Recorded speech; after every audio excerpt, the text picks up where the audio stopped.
जोहार गे इन देवदास सोरेन दाहुल न्यूज खुना ᱦᱮᱸ गोंके ᱵᱟᱵᱩ ᱡᱚᱦᱟᱨ ᱡᱚᱦᱟर ᱦᱮᱸ ᱦᱩᱸ 7 तारीख रे ᱦᱩᱸ मेने दो गपा बाद मियांग हा मिटेन प्रोग्राम पे सपाव का ताबोना ᱦᱩᱸ अदो ओना बखरा तेगे कटी लई तलांग में चेत हदै ते गपा रेना दिन मियांग हिलो ना दिन गेपे गोटा किदा ᱦᱩᱸ ᱦᱮᱸ ᱵᱟᱵᱩ ᱥᱟᱱᱟᱢ ᱠᱚ ᱜᱩᱰ ᱢᱚᱨᱱᱤᱝ ᱡᱚᱦᱟᱨ ᱪᱟᱞ ᱠᱟᱛᱮᱧ ᱞᱟᱹᱭᱫᱟ ᱡᱮ ᱫᱟᱨᱟᱭ ᱠᱟᱱ ᱡᱩᱞᱟᱭ ᱨᱮᱭᱟᱜ 7 ᱢᱟᱦᱟ ᱢᱟᱱᱮ 7 ᱡᱩᱞᱟᱭ ᱫᱚ ᱥᱟᱱᱛᱟᱞ ᱦᱩᱞ ᱫᱤᱥᱟᱹᱛᱮ ᱢᱤᱫᱴᱮᱱ ᱜᱟᱞᱢᱟᱨᱟᱣ ᱟᱠᱷᱲᱟ ᱫᱚᱦᱚ ᱠᱟᱱᱟ ᱱᱚᱣᱟ ᱫᱚᱠᱚ ᱥᱟᱭᱡᱩᱜ ᱡᱩᱦᱤ ᱠᱟᱫᱟ ᱥᱟᱱᱛᱟᱞᱤ ᱞᱤᱴᱟᱨᱟরি ᱯᱷᱳরাম পুরুলিয়া আর ᱥᱤᱞᱤ ᱥᱟᱶᱦᱮᱫ ᱥᱟᱠᱟᱢ सावते जुमिद आड़ांग साहेद साकाम रेन चाचलाव को और गड़ो सपोर रे मेना काट को सिरिस गड़ा सिखर गाड़ क्लब रेन बया मिश्रा को आलिया हुदिस दो नोका जे पेगेल जून मेन दो 30 जून दो हुल माह कना 1855 साल रिया ओना दिन रे भोगनाडी डाही रे 10,000 हर जारवा कथे को गोटा लेदा दिसम रेन जमीदार महाजन और साहेब सुबह को रोडो कोचलन नाहाचार विरुद्ध रे हुल ओना दो ताहे कना जे सुर ओना लाहा ओंडेन जमीदार को मैजिस्ट्रेट को कमिश्नर को ठेन दारोगा ठेन चिट्ठी को ओला ओना तो को मेता पोरोवाना और ओनारे गेल मोड़े माहा माने 15 दिन समय को एमात को ताहेना जे नोआ रोडोज कोचलन आ नाहाचार जहां हुयुक कना नोआ खन जन को बांचा मा और ओना तायनम हुई लेना यदि ओंडे ते हो जहाना बांग सोलहेआ ताहले कोलकाता रे मारांग लाट ठेन दिसु ओंडे सेन कते को नालिसा जहां दो गण पद यात्रा से लॉन्ग मार्च बन मेता नोकाना कामी होरा को गोटा लेदा मेनकान आजका गे 7 जुलाई 5 कठिए रे ठीक ओना बारहेट सुर रे जहां 5 कठिए नते बाबूपुर ओंडे ना बड़े बुटरे आजका गे लड़ाई एहबेना ओना दो कना जे बड़ाइना गारभू माझी को तोल इदी कना दिघिरेन दारोगा मोहसलाल दत्तो और सावते आइरन लाठियाल मेना काट कोआ आर कु महाजन जोतो कते बाराहित को तोल कदे देया सेन रे ती को तोल कते नोंका कते अडी को दाल कदे इदी कना को दिघी थाना बांगमा उनी दो कुमड़ू याई कुमड़ू जिनिस होय किरिnya ओना होते ते किसण कना असल दो जे गारभू दो किसण होड़ मारंग चासी कनाय ओनाते महाजन को ठेन उनी दो ऋण हताव बाय चला ताले रेंगे जे हुआ तो उनी विरुद्ध रे महाजन को जे एड़े या मिटन केस सजाव कदा को और दारोगा को लई खदिया ताले उनी अरेस्ट होई कना इदी कन नोआ खबर बाडायन खान सिदु कान्हू और उनी उनकुरेन चला को गाते को ठेन खबर सेटरन खान जतो को नीर सेनेना और ओंडे को एसेट केट कोआ 5 कठिए बाड़ेदारे सुर रे सिदुई मेन केदा दारोगा नुई दो चाम तोल कदिया नुई जान दोष बानु कदा दारोगा रोड रुवड़ केदा ओकोय आम दो पुलिस कामी रे बाधा मेमा उनगान कान्हुई मेनेदा राड़ा गोट काय फे नुई दो नुया चे नोंका मेन कते लाहा गोट एना ना तोल राड़ा नुया तोल दो नीत गी राड़ा गोट का कना ओना मेन कते उनी लाहा गोट नाय उनखान दारोगा मेन केदा कान्हू तोले पे उनी हो अरेस्ट पे खान कान्हू दो आज ठेन तारवाड़े ताहे कना ओनाते दारोगा हेलिक गोट कदिया और ओना ताइनों गे आज रेन साउतेन को दो को तीन को लाठियाल बाहिनी को ताहे कान जमीदार को ताहे कान नुकु हो मिते ओंडे को गोचेत कोआ ओका ठेन दो रिकॉर्ड रे नेलोक कना जे आरे होड़ 9 जन आबार कंपनी जहां चिठी को ᱚᱸᱰᱮ ᱫᱚ ᱥᱚᱨᱠᱟরি ᱡᱟᱦᱟᱸ ᱪᱤᱴᱷᱤ ᱚᱸᱰᱮ ᱫᱚ ᱧᱮᱞᱚᱜ ᱠᱟᱱᱟ 19 ᱦᱚᱲ ᱡᱚᱛᱚ ᱠᱚᱛᱮ ᱠᱚ ᱜᱚᱡ ᱠᱮᱫ ᱠᱚᱣᱟ ᱟᱥᱚᱞᱮ ᱚᱸᱰে গᱚᱡ ᱥᱩᱢᱩᱝ ᱫᱚ ᱵᱟᱝ ᱚᱸᱰে গᱚᱡ ᱛᱟᱭᱱ ᱦᱚᱸ ᱵᱟᱨᱦᱮᱴ ᱫᱚ ᱦᱩᱭ ᱠᱟᱱᱟ ᱢᱟᱦᱟᱡᱚᱱ ᱠᱚᱣᱟᱜ ᱢᱤᱫᱴᱟᱝ ᱢᱟᱨᱟᱝ ᱜᱷᱟᱹᱴᱤ ᱛᱚ ᱚᱸᱰᱮ ᱩᱱᱠᱩ ᱦᱚᱸ ᱥᱮᱱ ᱠᱟᱛᱮ ᱚᱸᱰᱮ ᱠᱚ ᱜᱚᱡ ᱠᱮᱫ ᱠᱚᱣᱟ ᱱᱚᱝᱠᱟ ᱠᱟᱛᱮ ᱦᱚᱲ ᱠᱚ ᱞᱮᱠᱷᱟ ᱫᱚ ᱰᱷᱮᱨ ᱠᱟᱱᱟ ᱤᱱᱟᱹ ᱛᱟᱭᱱᱚᱢ ᱟᱫᱚ ᱚᱱᱮ ᱠᱚ ᱢᱮᱱ ᱠᱮᱫᱟ ᱦᱩᱞ ᱫᱤᱥᱚᱢ ᱨᱮ ᱞᱟᱹᱭ ᱥᱚᱫᱚᱨ ᱯᱮ ᱨᱟᱡᱽ ᱵᱟᱹᱱᱩᱜ ᱠᱟᱫ ᱠᱚᱣᱟ ᱡᱚᱢᱤᱫᱟᱨ ᱵᱟᱹᱱᱩᱜ ᱠᱚᱣᱟ ᱢᱟᱦᱟᱡᱚᱱ ᱵᱟᱹᱱᱩᱜ ᱠᱟᱫ ᱠᱚᱣᱟ ᱥᱚᱨᱠᱟর ᱵᱟᱹᱱᱩᱜ ᱜᱮᱭᱟ ᱱᱚᱣᱟ ᱫᱚ ᱟᱵᱚᱣᱟᱜ ᱫᱤᱥᱚᱢ ᱠᱟᱱᱟ ᱟᱵᱚᱣᱟᱜ ᱨᱟᱡᱽ ᱥᱮᱴᱮᱨᱮᱱᱟ ᱥᱩᱵᱟᱹ ᱴᱷᱟᱹᱠᱩᱨ ᱫᱚ ᱠᱚ ᱵᱟᱪᱷᱟᱣ ᱠᱮᱫ ᱠᱤᱱᱟ ᱥᱤᱫᱩ ᱟᱨ ᱠᱟᱹᱱᱦᱩ ᱱᱚᱜᱼᱚᱭ ᱫᱚ ᱞᱟᱹᱲᱦᱟᱹᱭ ᱮᱦᱚᱵ ᱮᱱᱟ ᱱᱚᱣᱟ ᱜᱮ ᱠᱟᱱᱟ সশস্ত্র যে যুদ্ধ ঘোষণা দো নোয়া পাহিল যাহা 30 জুন রে হই লেনা ওনা দকো দিশীয় দরবার লেদা কো হুলাবন যদি আবো মজতে বাবন তাহেন নোয়া রোডজ কচলন হাচার যদি বাং চাবা মেনখান 30 বন হুলা ওনা দো বাকো নেডা হাকাদা নোয়া দো পূর্ব ঘোষিত দো বাং কানা পরিকল্পিত হ বাং কানা নোয়া দো আজকা গে হই গট এনা 7 জুলাই আর খান কলকাতা সেনক তো আর বাং হই লেনা এন হিলো খন গে লড়াই এহবেনা দসার তেসার পাকুড় রাজবাড়ি को जारपा केदा बोन बड़ाया तो नंकाते 16 जुलाई ना पियालपुर गोटा गे नंका लड़ाई तोंगे इदीना तोंगे इंदेना हंते भागलपुर खन अतेनते सिउड़ी सेन जहां बीरभूम हंते मुर्शिदाबाद हाई पासनावेना नो तो नागाम रे कथा नो दिन दिशा दोहय लागित तेगे जे नोआ हो मिटे नागामिया महा 30 जून तो नागामिया महा से ऐतिहासिक दिवस काना ओना तो सारी कथा गोटा दिसोम ओना बन मानाव कदा बन बताव दाबन बेनखान नोआ 7 जुलाई हो मिटेन ऐतिहासिक दिवस काना दिशा दोहय लेकाना मिटेन दिन काना ये तो नोडे गे एहब एना लड़ाई दो नोआ हतेते हुल महा दिसते नोआ गालमारा दो एनहिलो ने दोहो कदा जे हुल चेल रेया नागाम ओडे बन गालमारावा ओडे ओडपन गालो कोई को हुलगरिया को ताहे कना उनको चेर अनुरूम ओना बन लई सदरा आर तेहिया दिन रे नोआ हुल रेया जे जहां बन मेता तो अजबीज से मूल्यांकन लागती कना जे चेत आस आर कुकुमुते दिसम हर को लड़ाई लाको जहां लड़ाई रे जे हजार हजार हर जीवी को एम कदा फांसी रे बाबेर हटर को हरक कदा उनका कते तेहिन दिसम फुरगलेना आजादी का अमृत महोत्सव मनाव किदा बन मेनखान ओना कुकमु आर उनको ओना आस की तेहिन पुरुन कना नौकान मिटेन कुकली हो ओडे रकाब दाड़ेयान नोआ मेन कते गे नोआ उयहर कते गे नोआ दिन दोले गोटा कदा अच्छा आदि मौज नोआ जिनिस को गे आयमा हर बांग को बड़ाई तबोना मेनखान कुकली दो नोडे हां तिमुन का नोआ हर गे आयमा कुकली को तिमुईआ जे 30 जून बाद कते एटा दिन हो हुल महा को पालाव दा उयहरेआ को नोआ नागाम को पसनाव अडी गे लगती कना ओना लई पसनाव के तबोना ओना होते जे पास्ता से कोन गुणमान मानव जोहार आर सरहाव बड़ाई से हां बाबू आर कटिंग लिया होय मा जे आर कटिंग लिया जे नागाम दो नुनु मारांगा अब 7 जुलाई लड़ाई एहबेना तोंगे चलावेना ओनी लई के जे भागलपुर खन नते बीरभूम हांते मुर्शिदाबाद हाबी नोआ हुल दमन लगी ब्रिटिश सरकार आजरेन फौज से सेना बाहिनी आड़गो केट कोआ जे 15,000 खन जास्ती ओडे लेफ्टिनेंट से जहां को ताहे कना हाबिलदार मेजर नुको को संगे को ताहे कना जे बारगेल मोड़े खन हो जास्ती तो रेकॉर्ड सेलो कना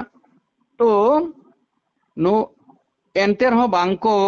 दमन दाड़िया कना हुल उनखान सरकारे लई सदर केदा जे हुलगिरी को आत्मसमर्पण पे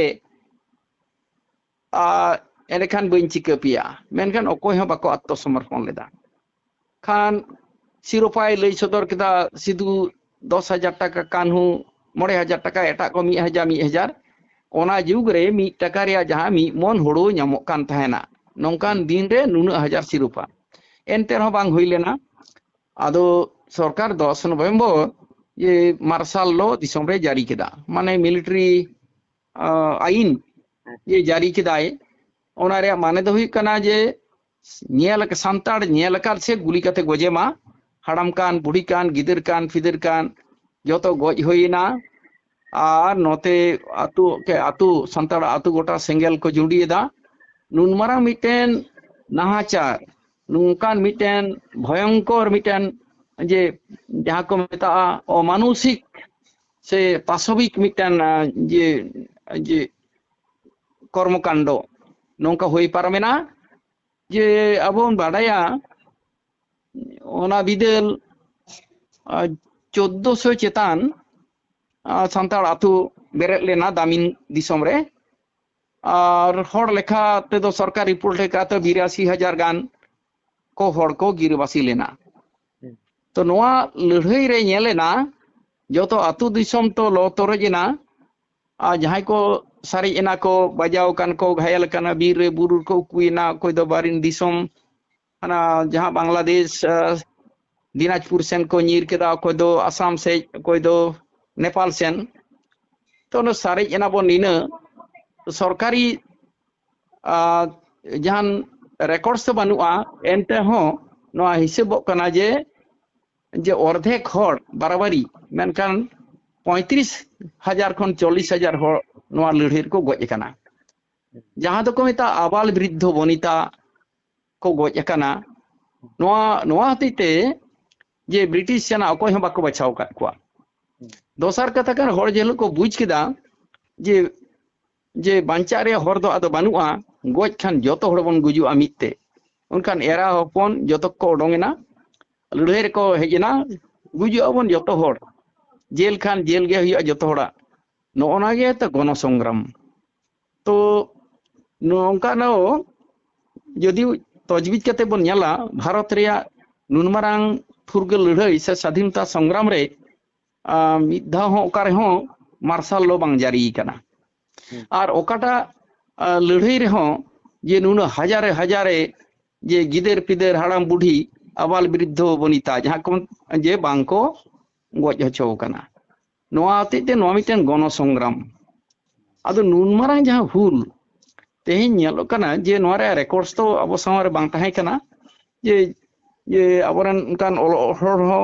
मिबार को ताहे का रहो उनको हो तो को गजना और ओना बिदर रेन जहां को राजा जमीदार नवाब जतो गे कंपनी से को सेनेना ओनलिए से जहां सांबादिक को हो ओना सेवरे कागज संवाद प्रभाकर संवाद भास्कर नुको खाली नुको हुलगुरिया को दो दस्यु तस्कर डाकात बरबर लुठेरा नौका जहां को ᱧᱩᱛᱩᱢ ᱧᱩᱢ ᱠᱟᱛᱮ को नुको ऑलेट को ताहेना खाली ताहे काना कोलकाता रे पेट्रियट और मिटेन कागज हुलगुरिया को सुख दुख से नोआ जहां उनको चेतना रे जहां नाहाचार होइना जे पाशविक जहां जे अत्याचार बन मेना नोआ विरुद्ध को ऑलेट ताहेना तो नो नुन मारांगा हुल नितो बड़ायो कना ओका खन ये मी बार कागज करे डिस्ट्रिक्ट गेजेटियर्स जहां को Manbhum district gazetteers Birbhum district gazetteers Santal Pargana district gazetteers रे जहां रेकॉर्ड्स को मेना और नेलो कना जुडिशियल प्रोसीडिंग्स माने कोर्ट रे जहां को रकाब केट को जहां को विचार होई कना ओना को मिबा रेकॉर्ड्स जहां मेना कदा डेर काते नोडे बीरभूम रे सिउड़ी और हानते ना भागलपुर के मारांग कोर्ट दो ओना बिदर रे नोआ को खन बड़ायो कना जे कोई को हुल लेदा और उनको चेत को शास्ति होई लेना पाहिल सेन बांग बड़ाय लेन तहना कोई को मना सिदु कान्हू लड़ाई टंडे किन गजना ताम ते कोई को मना सिदु दो लड़ाई टंडे रे गजना कान्हू द फांसी हुईना नितो नेलो कना जे बांग लड़ाई टंडी रे दो बांग बाना लड़ाई टंडी रे दो सैम टुडू पारगाना गज कना उनका आयमा को गज कना मेनखान सिदु और कान्हू बाना हड़ा गे फांसी हुई कना कान्हू आमा 23 फेब्रुआरी 1856 सिदु दो 4 डिसेम्बर 1855 भागलपुर कोर्ट रे उनिया दो फांसी रिया ऑर्डर हुईना मेन ओका हिलो को फांसी के दिया आज साथे मुचिया माझी हो दे ओका हिलो को मुचाद भूल लई केदा गोचो माझी हो तो ओका हिलो को फांसी केट को उनको साथे आरो 8 जन को ताहे कना उनको दो जाबजीवन कारादंड ओना रेकॉर्ड्स ना ठीक बांग नाम कना तबे फांसी ठाव दो कना जे ओना 5 कठिया बाड़े दारे गे जहां ठेन कोन हुल एहपलेन सिदु दो ओंडे फांसी हुई कना और कानू दो भोगनाडी नोंकान आइमा कथा नितो हो बांग बडाई कना अबोनेन तेहिन रेन जे ओनोलिए को अबोन जहां को कॉलेज यूनिवर्सिटी रेन पठुए को जे रिसर्च स्कॉलर को तेहिन जदि नोआ को नेल ताबोना डिस्ट्रिक्ट गेजेटियर्स और नोना को जुडिशियल प्रोसीडिंग्स जहां को ना को जे खंदरन लेखान अथन हुल रे कथा बन बडाई तियोगा और मिटा नावा नागाम तैयारोगा अरे दो नो हुडी हुडी हां बाबू नो हुडी हुडी कुरुमुटु नोआ दो हिकना जे नोंका गे एटा करे ठाव ठाव रे नोंका ना सेमिनार से गालमरा खड़ा हुइलेन खान आबोरेन तेहिन रे नुना ओलो पढ़ा कोड़ा गिदर कुड़ी गिदर हेना को रिसर्च स्कॉलर को नुको जदि नोआ पाटा को लाहा तबोना ताले हुल रे मिटे मारांग नागामन न्यामा सोर दिन यदिओ पश्चिम बांगला सरकार हुल रे सार्ध 100 वर्ष 150 वर्ष पूर्ति दय मानाव कदा 2005 रे भारत सरकार हो डाक टिकिटे ओडों कदा 2002 रे सिदु कान्हुआ इना उडिंगे हानते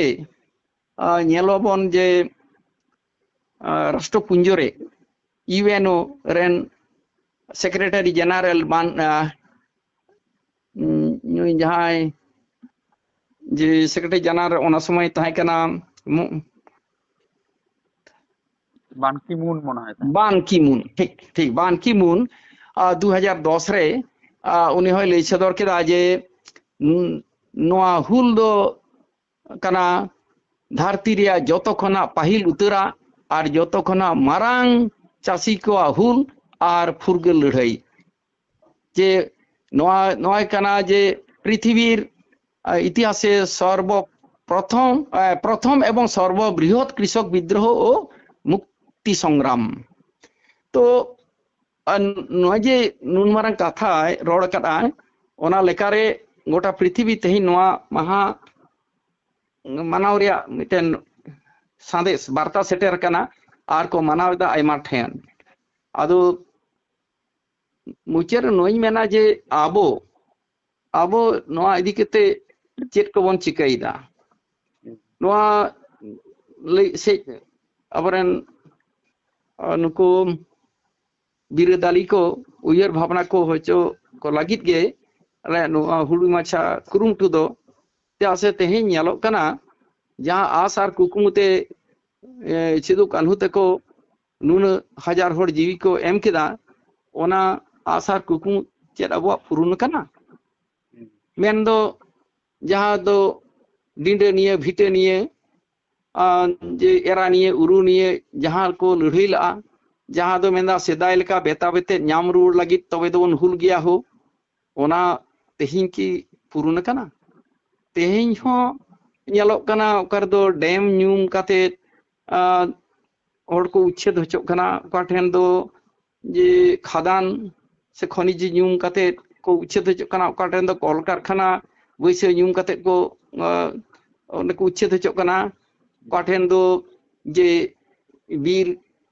जियली को दो को लगिते